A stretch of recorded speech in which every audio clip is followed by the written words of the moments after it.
রাজ্যের যে বিচার ব্যবস্থা, সর্বোচ্চ আদালত, তার চিফ জাস্টিস এবং এই বিচার ব্যবস্থায় যারা বিচারক, এখানেও দলীয় দৃষ্টিভঙ্গি নিয়ে বিজেপি তাদের পছন্দের লোকদেরকে অন্তর্ভুক্ত করে এই বিচার ব্যবস্থার নিরপেক্ষতা তাকে ধ্বংস করে দেওয়ার চেষ্টা করছে। কাজে এই যে পরিস্থিতি চলছে, এটাকে মেনে নেবেন।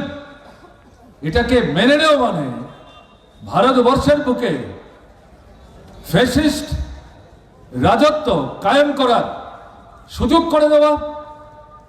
বিজেপির নেতৃত্বে একদলীয় স্বৈর শাসন, যার অন্তর্নিহিত মূল ভাবনা হচ্ছে ফ্যাসিস্ট রাজত্ব কায়েম করার, সেটাকে সাহায্য করা হবে। তাই আসন্ন লোকসভা নির্বাচনে